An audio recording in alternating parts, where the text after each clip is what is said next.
రైట్గా మళ్ళీ హైదరాబాద్ సిపిగా C V Anand, vigilance and enforcement డీజీగా కొత్తకోట శ్రీనివాసరెడ్డి బదిలీ అయ్యిండు.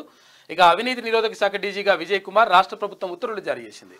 రైట్గా ఇది ఇట్లుంటే మణిపూర్లో మళ్ళీ హింస. నిన్న ఉదయం ఓ వ్యక్తిని నిద్రలోనే కాల్చివేత, ఇరు వర్గాల మధ్య తీవ్ర ఉద్రిక్తత, కాల్పులు, మరో 5గురు మృతి.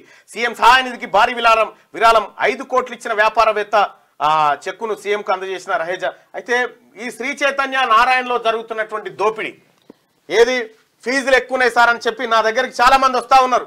ఫీజులు ఎక్కువ ఉన్నాయి సార్, ₹1,00,000 ఉన్నాయి సార్, అవి సార్ ఇవి సార్ అన్నారు. నేను అందుకోసమే ఎవరైతే మీ పిల్లలు కార్పొరేట్ స్కూళ్ళలో చదువుతా ఉన్నారో నాతో కలిసి రండి. 25% సీట్లు ఫ్రీగా కార్పొరేట్ లో మన పిల్లలకి ఇప్పించే జిమ్మేదారి నాది.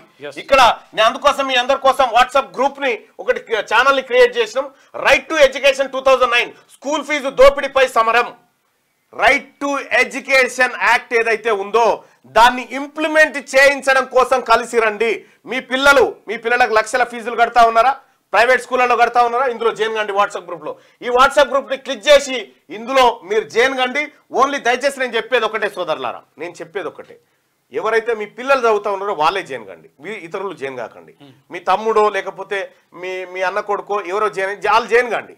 ఈ కార్పొరేట్ దోపిడీ పైన మీరందరూ కూడా దీంట్లో కలిసి రండి. వీళ్ళ దోపిడీ ఎట్లా ఉంటుంది, ఏం కథ అనేది మొత్తం మీకు పూసగుచ్చినట్టు ఇటు మన పిల్లలకు పేద పిల్లలకు 25% ఎడ్యుకేషన్ ఫ్రీగా తీసుకొస్తా, రైట్ టు ఎడ్యుకేషన్ ఇంప్లిమెంట్ చేయిస్తా. సోదరులారా దీంట్లో మీరు జైన్ గండి. ఇది మన పిల్లల భవిష్యత్తు కోసం పెట్టినటువంటిది. అక్కడ మీకు ఉంటది. మీరిగా లైక్ చేయండి,